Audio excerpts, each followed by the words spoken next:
그 귀신에게 이르되 예수 그리스도의 이름으로 내가 내게 명하노니 그에게서 나오라 하니 귀신이 즉시 나오니라. 아멘. 오늘 16절에 나온 말씀, 점치는 귀신 들린 여종 하나를 만나니 라는 제목으로 함께 은혜를 나누고자 합니다. 여러분, 이 시대에 특별히 신앙생활이 지극히 어려운 시대임을 고백을 합니다. 때문에 우리 성도들에게 간절히 바라기는 하나님의 말씀과 멀어지지 마시기 바랍니다. 하나님의 말씀을 우리 예배를 통해서 또 기도와 찬송을 통해서 묵상을 통해서 알게 되고 또 우리 평일에는 제가 큐티를 하고 나누는 것으로 또 주님과 가까이 하시도록 돕는 것이 교회의 일이지요. 그게 목회자의 일입니다. 왜 그렇게 말씀과 멀어지지 않도록 우리가 힘쓰고 애씁니까? 교회마다 왜 그렇습니까? 말씀과 멀어지면 결과적으로 하나님과 멀어지기 때문에 그래요. 이스라엘의 첫 번째 왕이었던 사울 왕은 하나님의 말씀에 여러분 얼마나 귀 기울여 살았는지 몰라요. 그래서 이스라엘의 첫 번째 왕이 되었습니다. 근데 왕이 된 이후에 하나님을 떠나 하나님의 말씀을 떠나 자신의 생각대로 살기 시작했어요. 자신의 고집대로 살기 시작했고 자신의 고민대로 열심히 인생을 살아가다가 결국 하나님과 멀어지고 망해가는 길을 갔음을 우리는 보게 되죠. 반대로 또 출애굽기를 보면 모세는 또 그 반대예요. 그는 그의 나이가 80세가 되기까지 얼마나 자기를 믿고 살았는지 몰라요. 자신의 심과 임기응변을 믿고 인생을 살다가 결국 광야에서 어떻게 해요? 내 인생은 이제 여기서 끝났구나 라고 생각할 만한 80세가 되었을 때에 하나님께서 모세에게 말씀을 합니다. 중요한 것은 그 80세의 모세가 하나님의 말씀을 듣고 순종했다는 거예요. 하나님의 말씀과 가까워졌다는 것이죠. 그렇게 하나님의 말씀에 가까워지고 하나님의 말씀을 순종하고 살기 시작했을 때에 하나님께서는 80세였던 모세를 쓰시고 사용하시는데 전혀 문제가 없고 어려움이 없다는 것을 우리에게 가르쳐 주십니다. 그러니 나이에 여러분 핑계가 있을 수 없어요. 우리의 나이가 어떠하든지 우리의 믿음이 어떠하든지 하나님의 말씀을 듣고자 할 때에 우리는 믿음의 사람으로 쓰임받고 믿음의 한 사람으로 살게 될 수 있다는 것입니다. 따라서 성도가 신앙생활을 잘하고 은혜 받으려면 어떻게 해야 하느냐? 하나님의 말씀을 가까이 하시기 바랍니다. 할 수 있다면 하나님의 말씀을 잘 들으시기 바랍니다. 사무엘이 이스라엘의 왕이 된 사울 왕에게 왕이 되었을 때에 충고한 것은 오직 한 가지였어요. 그게 뭡니까? 바로 사무엘상 15장 1절에 나와 있는 말씀인데 사무엘이 사울에게 이르되 여호와께서 나를 보내어 왕에게 기름 부어 그의 백성 이스라엘 위에 왕으로 삼으셨은즉 이제 왕은 여호와의 말씀을 들으소서. 기억할 것은 이때의 사울 왕은 믿음이 있었어요. 이미 저런 말을 하지 않아도 하나님의 말씀을 잘 듣고 살고 있었어요. 그럼에도 불구하고 사무엘은 왕이 된 사울 왕에게 여호와의 말씀을 이제 더 적극적으로 들어야 합니다. 이렇게 지금 말하고 있는 것입니다. 따라서 여러분, 믿음이 없기 때문에 이 말을 듣는 게 아니에요. 믿음이 있는 사람이 바로 이 말씀을 내 것으로 듣습니다. 오히려 믿음이 있고 은혜가 있는 사람을 향해 성경은 무수히 하나님의 말씀을 듣고 살라고 우리에게 말씀해 주고 있습니다. 이스라엘 왕 중에 믿음으로 나라를 가장 잘 다스렸다는 왕으로 평가받는 열왕기에 나오는 왕 중에 히스기야 왕이 있는데, 히스기야 왕 또한 이사야 선지자로부터 이런 말을 듣죠. 이사야가 히스기야에게 이르되 왕은 만군의 여호와의 말씀을 들으소서. 이미 잘 듣고 있었어요. 이 말씀을 듣고 히스기야는 어떻게 해요? 더 열심히 하나님의 말씀을 들었어요. 더 열심히 하나님 앞에 기도했고, 어려움이 있으면 사람을 찾는 것이 아니라, 재물을 찾는 것이 아니라 벽을 향하여 얼굴을 대받대고 아무것도 안 보고 하나님만 바라보고 기도했던 게 바로 히스기야였습니다. 그러니 성도는 처음뿐 아니라 나중까지도 하나님의 말씀을 잘 들어야 합니다. 그게 성도에게 복이에요. 예전에 잘 들었다, 수고하셨어요. 그러나 지금 내가 듣지 못한다면 아무 소용없어요. 지금까지 내가 말씀을 잘 듣지 못하고 살았습니까? 괜찮아요. 앞으로 하나님의 말씀을 잘 듣기 시작하면 우리의 인생은 복된 인생이 되는 것입니다.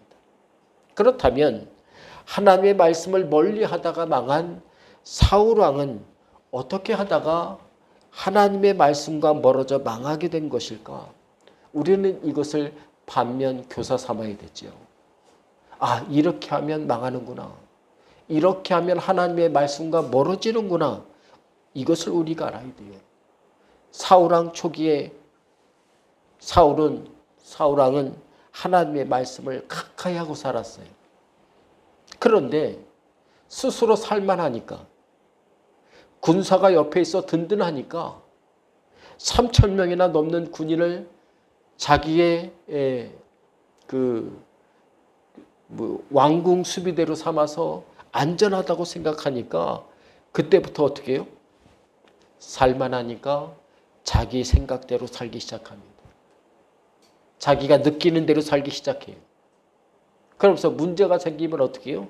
하나님의 말씀을 하나님께 기도해서 하나님의 말씀에 순종해서 그것을 기다리는 게 쉽지가 않은 거예요. 그래서 어떤 생각이 들었습니까? 조급함이 들었어요.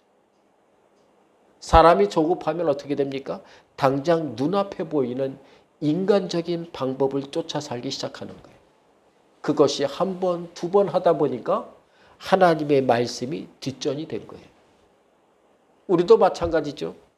사람이 조급하면 좋든 나쁘든 간에 당장 눈앞에 있는 것부터 어떻게 해요? 일단 붙잡고 살기 바빠집니다. 당장 눈앞에 보이는 게 내 조급함을 그나마 안심케 해줄 수 있는 방법이라고 착각하기 때문에 그래요. 인간에겐 언제든지 조급할 수 있는 문제들이 산재해 있습니다. 결혼을 언제 할까? 우리 자녀를 언제 결혼시킬까?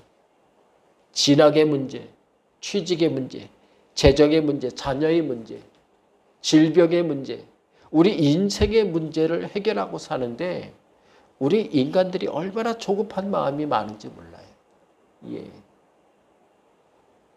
하지만 성도는 세상 사람들이 아무리 우리를 조급하게 만들면 만들수록 인간적인 방법이 아니라 먼저 하나님을 찾고 하나님께 기도하고 하나님의 말씀을 들으며 하나님께 순종할 줄 아는 성도 되시기 바랍니다. 때문에 사울왕의 이야기는 남의 이야기가 아니에요. 예. 바로 내 이야기인 거예요. 아, 나도 조급하면, 나도 내게 너무 인간적인 방법에 쫓아 살면 나도 사울왕처럼 될 수 있겠구나. 이것을 우리가 기억해야 되죠. 그리고 이사야와 사무엘이 왜 왕에게 여호와의 말씀을 들으소서라고 말했습니까? 하나님의 말씀은 내가 왕이 되었어도 들어야 하는 것이라는 것을 가르쳐 주는 거예요. 내가 아무리 높은 자리에 있어서, 내가 아무리 재적이 많아도 우리는 하나님 앞에 말씀을 들을 줄 알아야 돼요. 예. 여러분, 내가 아무리 높은 자리에 앉았다 하더라도 그곳에서 하나님의 말씀을 듣지 못하고 순종할 수 없다면 그 높은 자리, 그 많은 재산, 그 좋은 건강은 우리에게 복된 자리가 아니에요. 건강이 좀 부족해도, 재정이 좀 부족해도, 지식이 좀 부족해도 하나님의 말씀에 풍성함으로 살아가는 게 여러분 어떻게 해요? 예, 복인 거예요. 어제 우리 가르쳤던 청년 중에 한 청년이 결혼을 한다고 그래요. 이미 제가 가르쳤던 청년들은 40대 중반 후반이 되어가고 이 친구는 막내 34살 정도 됐는데 결혼식 가서 축하해주고 신부를 봤는데 신부가 너무나 이쁜 거예요. 그에 비해 제가 가르쳤던 제자는 그렇게 잘생기지 않았어요. 예. 조금 모자란 듯 보이기도 하고 하여튼 순수하고, 예. 어떻게 저렇게 좋은 자매를 만났나 했더니 CCC에서 만났다고 하더라고요. 예. 기도하다 만났어요. 봉사하다 만났어요. 말씀 듣다 만난 거예요. 야, 말씀 듣다 만나니까 저렇게 좋은 짝들이 생기는구나. 예. 우리도 그래요. 여러분, 사울이 왕이 되었던 자리는 복된 자리가 아니라 낙심의 자리예요. 시험의 자리예요. 하나님께 불순종하게 만드는 위험한 자리였어요. 우리에게도 하나님이 주신 말씀을 자꾸 놓치고 살게 만드는 시험의 장소가 있어요. 낙심의 일거리들이 분명히 있습니다. 우린 그걸 조심해야 돼요.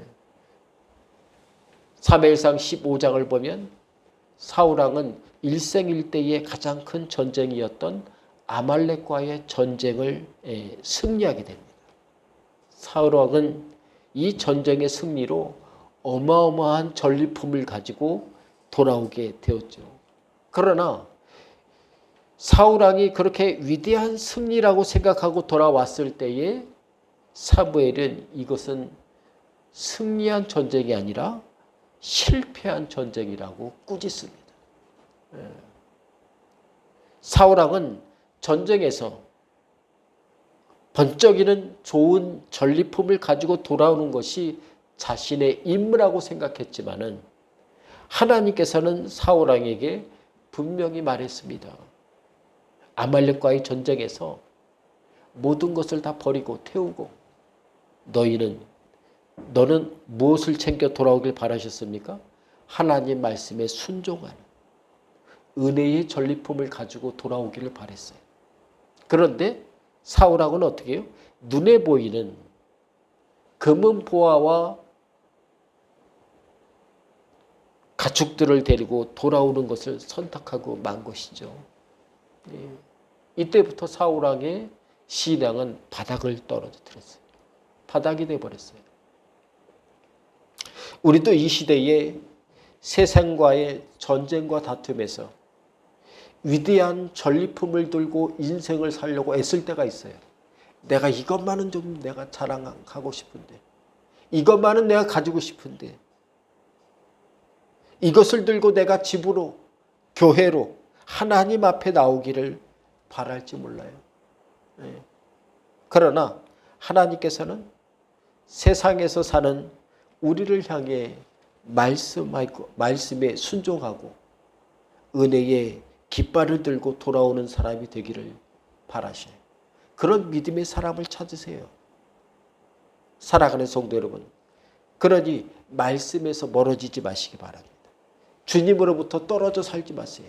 성도는 주님 곁에 찰싹 붙어 살아야 돼요.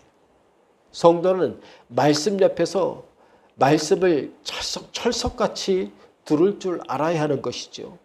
말씀에서 멀어진 사울왕은 하나님과 끊어진 삶을 살았어요. 기도와 떨어져 살았던 사울왕은 점치는 여인을 찾아가 자신의 살 길을 찾는 불쌍한 사람이 되고 말았습니다.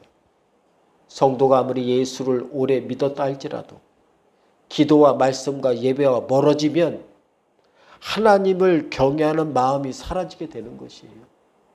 예. 그리고 하나님보다 세상과 사람을 더 우러러보고 사는 우를 범하게 되는 것이죠. 오늘 말씀도 보세요. 로마 시민의 도시였던 이 마게도냐의 처성 빌립보의 사람들도 현대를 살아가는 사람들과 마찬가지로 무엇인가에 몰두하고 살았어요. 우리와 똑같이 그들도 돈 벌고 성공하고 잘되고 건강한 것에 최고의 관심을 가지고 있었어요. 특히 노예 제도가 성행했던 빌립보에는 잘 되고 성공만 한다면 거금도 서슴지 않고 투자했던 사람들이 많았어요. 그 투자처가 바로 오늘 본문 16절에 나오는 누굽니까? 점치는 귀신 들린 여종 하나였어요. 예. 이 점치는 귀신 들린 여종은 많은 사람들이 돈을 투자해야 할 만큼 비싼 사람이었어요. 점치는 게 너무 용해요. 그래서 점치러 오는 사람이 그만큼 많았다는 것이죠. 이미 로마인이고 돈도 많고 성공했지만 그들은 이 성공을 놓치지 않기 위해 더 성공하기 위해 점치는 여종을 찾아왔다는 거예요. 오늘은 당시대에도 지금 이 시대에도 있는 점치는 귀신 들린 여종을 대하는 모습이 전혀 달랐던 두 부류의 사람에 대해서 말씀을 전하며 함께 은혜를 나누고자 합니다. 첫 번째로 성도는 무엇보다도 은혜를 만나고 살아야 돼요. 예.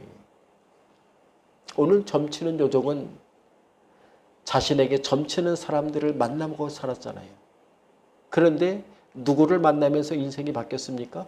바울을 만나면서. 만남이 중요해요. 바울을 만나면서 예수를 만나면서 그의 인생이 정상으로 돌아왔어요. 그러니 성도는 은혜를 만나고 살아야 합니다. 여러분 빌립보의 로마인들은 이 점치는 귀신 들린 여종을 일종의 투자 개념으로 보았어요. 그래서 16절 말씀을 읽어보면 뭐라고 말씀하냐면 이 점치는 귀신 들린 여종 하나를 만나니 왜 만났습니까? 점으로 그 주인들에게 큰 이익을 주는 자다. 여기서 나오는 이익이라는 단어는 바로 사업이라는 단어예요. 여기에서 비즈니스가 나왔어요. 비즈니스인 거예요.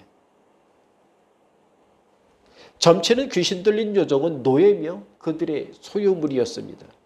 그런데 이 점치는 귀신 들린 여종의 주인들이 많은 이익을 얻게 될 수 있었던 것은 이 여종이 귀신을 만나고 살아서 용하게 점을 쳤기 때문이에요. 이 여인은 이름도 없어요. 어떻게 생긴지도 몰라요. 그런데 이 여인은 귀신을 만나고 살았어요. 귀신 만나고 사는 인생이 얼마나 여러분 어려웠겠습니까? 힘들었겠어요. 때문에 점치는 귀신 들린 여종은 나이가 어떻게 되었고 어떤 성품과 인격을 가지고 살았는지 그런 걸로 평가받지 못했어요. 오직 돈의 논리, 투자의 논리, 성공의 잣대로만 평가되어서 비싼 값에 팔려와 여기 빌립보에까지 와서 지나가는 사람들의 웃음거리도 되고 돈벌이가 되는 점치는 일을 하고 살았어요. 그런데 이 시대에 살아가고 있는 우리들도 이와 비슷하게 살아갑니다. 돈의 논리를 따라 인생을 이렇게도 살아보고 저렇게도 살아보는 거예요. 그러다가 어떻게 해요? 성공이 얻어 걸리겠지 이렇게 생각하는 것이죠. 투자의 논리로 공부하는 거잖아요. 공부하는데 투자하는 게 가장 남는 거다라고 사람들이 말하잖아요. 그래서 공부도 하고 대학도 가고 직장과 사업을 하며 인생의 대부분의 시간을 쓰고 삽니다. 성공의 잣대로 사람을 평가하다 보니까 금수저니 흙수저니 하며 자신과 남의 인생을 제멋대로 평가하고 살아갑니다. 하지만 생각해 보세요.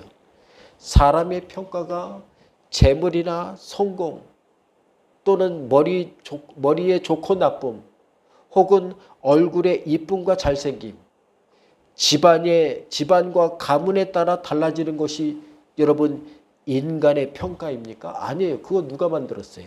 그냥 사람들이 만든 거예요. 예. 절대 기준이 아닌 거예요. 그러한 평가 기준은 인간이 세상을 살면서 만들어낸 것입니다.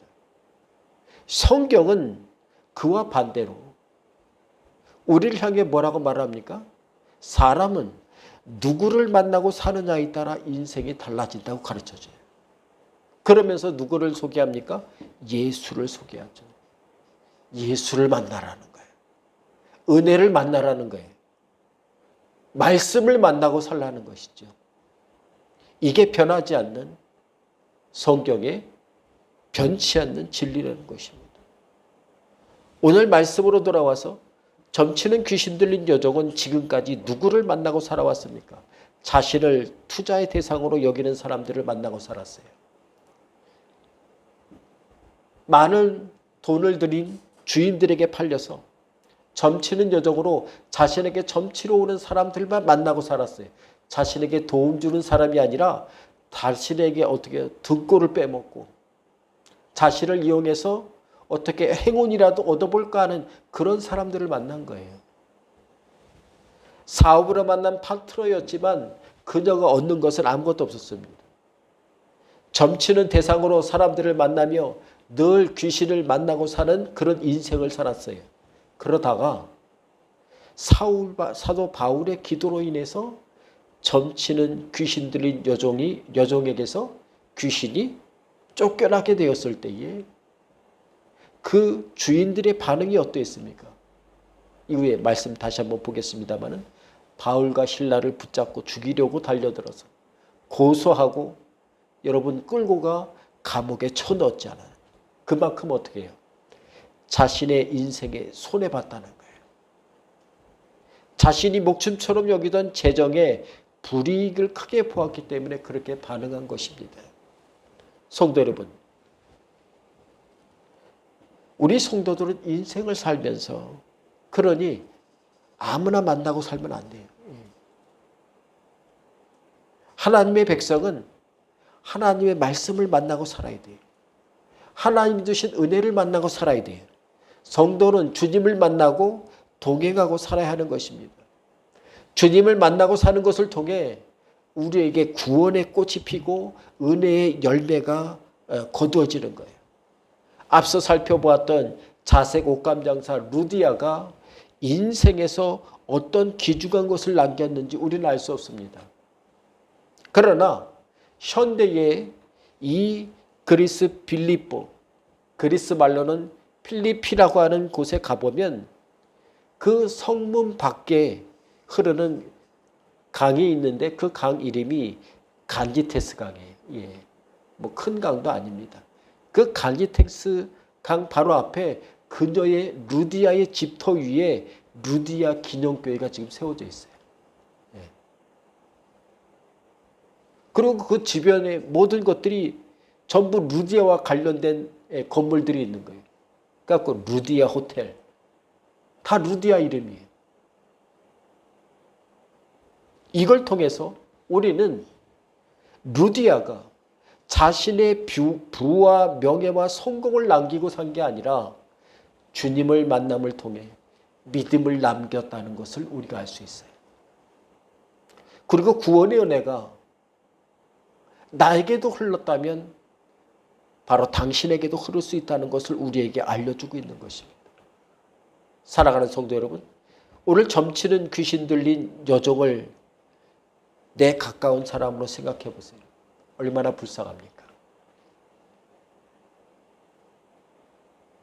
하나님이 주신 은혜를 만나고 살아도 이 짧은 인생을 그는 어떻게 해요? 점치는 귀신 조종으로 귀신과 일평생 만나고 살았어요. 제정신으로 살아도 힘든 것이 세상인데 제정신도 아닌 귀신 들려 살은 인생은 참으로 억울하고 괴로울 수밖에 없었을 것입니다. 우리의 인생도 마찬가지입니다. 점치는 귀신 들린 여정 정도는 아니어도 우리도 세상 근심하고 걱정에 사로잡혀 살 때가 얼마나 많아요. 근심과 걱정이 내 인생을 쥐어짜면 얼마나 힘들고 어렵습니까? 그러니 세상이 근심을 주면 그것에 쥐어짜여서 여러분 살지 마세요. 그거에 얽매여 살지 마세요. 엉킨 인생의 실타래 그대로를 가지고 주님 앞에 나오시기 바랍니다. 인생에서 여러분 얽히고 설킨 그 인생의 문제의 실타래는 내가 풀 게 아니에요. 하나님이 풀어주실 문제예요. 그러니 주님께 내 인생을 맡기고 내려놓고 도움을 구하셔야 됩니다. 구하는 자에게 좋은 곳을 주시는 분이 바로 우리 주님이십니다. 우리 하나님 아버지세요. 그래서 마태복음 7장 11절에 보면 너희가 악한 자라도 좋은 곳으로 자식에게 줄 줄 알거든 하물며 하늘에 계신 너희 아버지께서 구하는 자에게 좋은 곳으로 주시지 않겠느냐 우리에게 말씀해 주고 있습니다. 이 시대에도 용한 사람을 찾아다니면서 자신의 인생을 맡기는 사람이 얼마나 많습니까? 교회가 많다고 하는데 점집이 3만 개가 넘어요. 혹자는 6만 개도 교회 수보다도 많다고 그래요. 이 시대는 이 빌립보 시대에 2000년 전에 이 빌립보 시대와 별반 다르지 않아요. 사람들이 살아가는 게. 용한 사람을 찾아다니며 자신의 인생을 맡기고 사는 사람 천지입니다. 그런데 생각해 보세요. 멀쩡한 심령에 귀신이 들어가 그 인생을 쑥대밭을 만들게 하는 귀신의 말을 듣고 사는 게 우리에게 정말 복입니까? 아니에요. 예. 우리에게 복이 아니에요. 검정물에서 신물이 나올 수 없듯이 귀신이 어떻게 하나님의 사람들에게 복이 되는 통로가 될 수 있어요? 그럴 수 없어요. 그러니 사랑하는 성도 여러분, 세상에서 사단은 말합니다. 늘 우리에게 이렇게 말해요. 이 정도면 괜찮다. 믿음 좀 없어도 괜찮아. 일단 세상을 살고 봐야지. 믿음이 이 정도면 괜찮다. 어떻게 날마다 말씀을 붙잡고 살 수 있냐고 유혹합니다. 기도는 좀 쉬었다가 하고 나중에 해도 된다고 미혹합니다. 그러나 성도는 어떠한 때든지 간에 말씀을 들을 줄 알아야 돼요. 어떤 때를 만나도 기도를 만날 줄 알아야 돼요.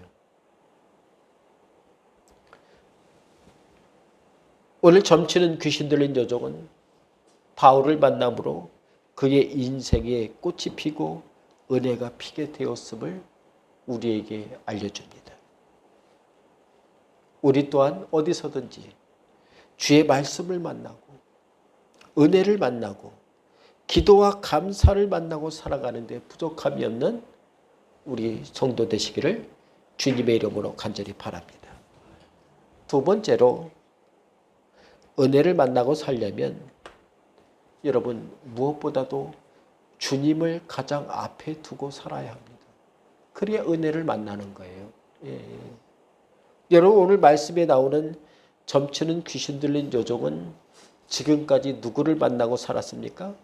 그녀는 귀신 들린 자신이 점을 쳐줘야 하는 사람들만 잔뜩 만나고 살았어요. 근데 오늘 바울과 실라를 만나면서 인생 처음으로 자신을 도와줄 수 있는 사람을 만난 거예요. 그녀는 자신을 억누르고 마음대로 짓밟았던 귀신들이 소리치며 소동을 피울 만큼 두려워하는 주의 백성을 만난 것입니다. 우리가 바로 그 주의 백성 아닙니까? 우리가 기억할 것은 세상을 살면서 사람은 은혜를 만나고 살아야 한다는 거예요. 내 인생을 돕는 사람을 만나면 복이 맞습니다. 사람 복이에요.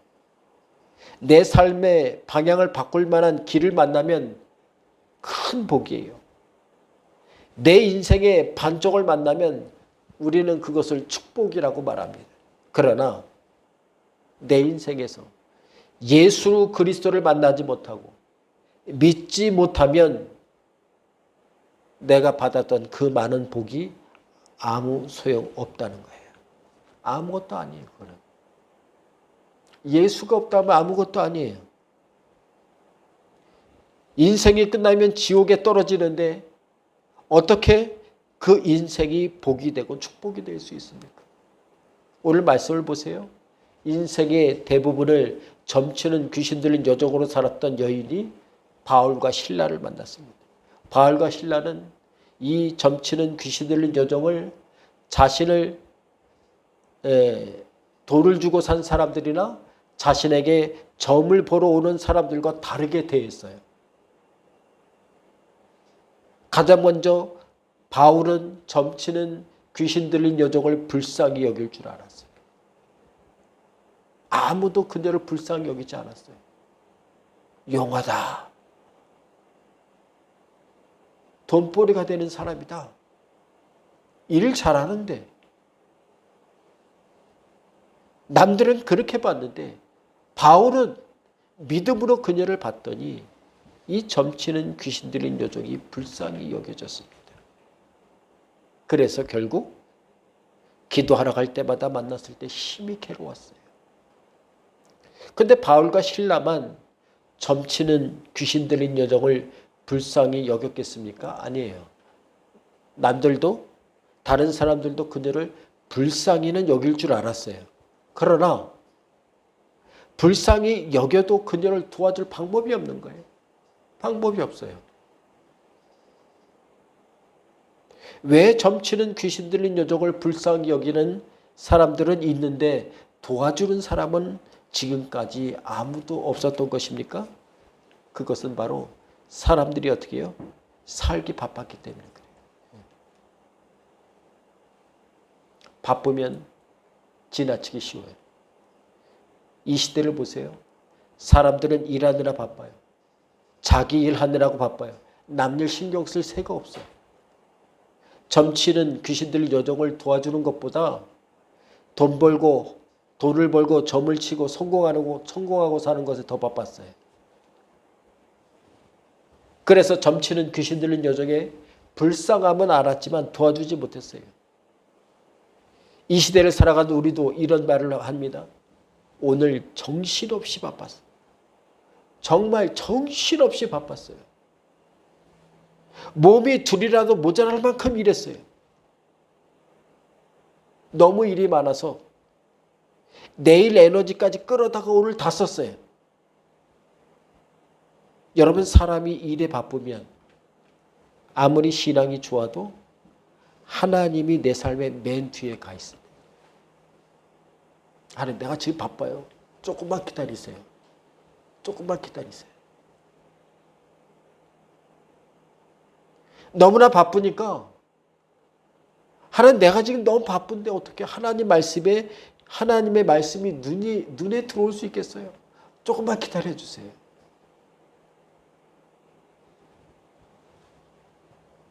근데 여러분, 그럴 수가 없어요. 왜냐하면 내가 바쁘게 살면 살수록 오히려 내가 알던 말씀도 까먹고 살게 되는 거예요. 내가 가지고 있던 신앙도 잃어버리고 사는 거예요. 그러니 세상 일이 절대 내 인생의 앞자리를 차지하지 않도록 여러분 내버려 두지 마세요. 하나님의 일보다 바쁘면 안 돼요. 덜 바쁘세요. 어떤 분은 걱정하고 살고 근심하고 사는 것을 인생의 맨 앞에 두고 삽니다. 그래서 아무리 바쁜 날도 걱정하는 걸 빼먹지 않아요. 걱정과 근심이 없으면 하루가 지나가지 않아요. 그래서 2000년 전이나 지금이나 점치는 귀신들 여정과 같은 사람들이 득세하잖아요. 지금도 득세하잖아요. 문명이 이렇게나 좋아졌음에도 점치고 우상에 절하는 것은 없어지지 않습니다. 오히려 더 활개치고 더 쫓아 사는 사람들이 많아졌어요. 따라서 인생은 신앙의 문제예요. 은혜의 문제예요. 믿음의 문제예요. 내가 무엇을 앞에 두느냐가 문제예요. 때문에 성도는 주님을 앞세우지 않고는 믿음으로 살아갈 수가 없어요. 믿음으로 살아갈 수 없어요. 여러분, 주님께서는 사도 바울을 터키에서 이곳 유럽의 그리스까지 환상까지 보여주시고 오게 했어요. 근데 정작 만난 사람이 누굽니까? 자색 옷감 장사 루디아. 유럽에서 첫 그리스도인이 되었습니다마는 사도 바울을 유럽까지 불러다가 그렇게 동역자로 쓰기에는 그렇게 큰 인물이 아니에요. 그리고 유럽에서 두 번째로 만난 사람이 누굽니까? 빌립보 성 안에서 점치는 귀신 들린 여종. 여기에서 우리가 기억할 것이 있습니다. 주님께서 이 먼 곳 유럽의 그리스까지 사도 바울을 부를 수 있었던 것은 그가 주님을 앞세우고 살았던 사람이기 때문에 가능했어요. 예. 바울이 믿음이 좋아서가 아니에요. 주님을 앞세우다 보니까 그래, 주님이 우선이지. 오라면 가야지. 그리고 유럽에 간 거예요. 그래서 어딜 가든지 주님을 앞세우고 살았던 바울이었기에 산 넘고 바다 건너서 이곳 그리스의 빌립보까지 올 수 있었습니다. 그런데 더 중요한 것은 그렇게 부른 사도 바울을 주님께서는 우리 주변에서 가장 흔히 만날 수 있는 사람인 루디아를 만나게 하셨다는 거예요.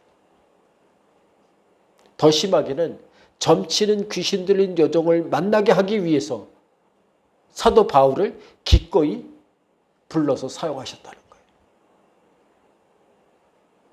왜 그러셨습니까? 바로 자색 옷감 장사였던 루디아도 오늘 본문에 등장하는 점치는 귀신 들린 여종도 바울과 같이 주님을 앞세우고 사는 사람이 되게 하기 위해서 그렇게 하셨다는 거예요. 이 말씀을 통해 주님께서 우리에게 바라시는 것은 뭡니까? 걱정을 앞세우지 말고, 근심을 앞세우지 말고, 너의 능력을 앞세우지 말고 주님을 너희도 앞세우고 살아가라. 그러면 나머지 하나님의 은혜는 주님께서 책임져 주실 일이에요.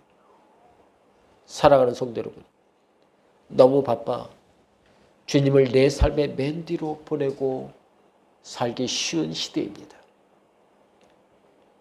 주님의 자리는 그러나 언제든지 내 삶의 맨 앞이어야 돼요.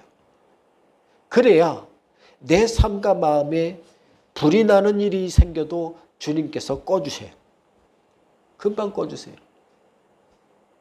세상을 살아가는 많은 사람들이 필요 이상으로 바쁘게 살아요. 필요 이상으로 바빠요. 로봇도 생기고 막 그러는데 사람은 더 바빠졌어요. 더군다나 한국 사람은 얼마나 빨리빨리 살아갑니까? 그죠? 내 인생에 너무 많은 인맥을 가지려고 애쓰느라 또 성공 목록에 한 줄을 더 추가하고 살려고 애쓰느라고 우리는 필요 이상으로 자신을 마치 경주마가 달리듯이 자꾸 채찍질해요. 그러지 마세요. 지금도 충분히 바빠요. 그러나 성경은 적어도 4,500년 전부터 우리에게 하나님과 함께하는 안식이 필요하다고 말씀해 주고 있어요.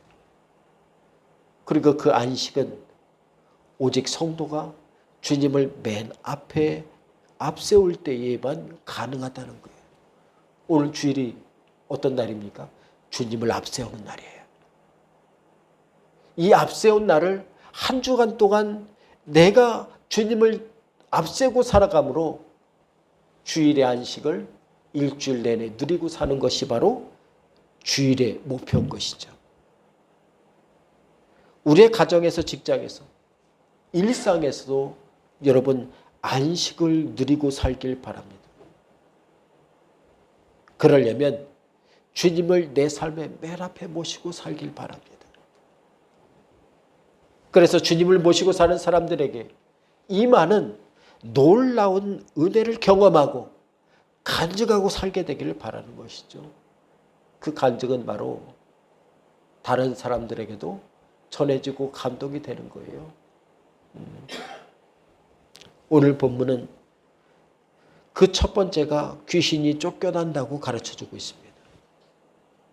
예수의 이름을 앞세울 때에 귀신이 쫓겨난다면 우리가 예수의 이름으로 기도하지 못할 것이 무엇이 있겠습니까? 무엇이든 기도할 수 있다는 거예요.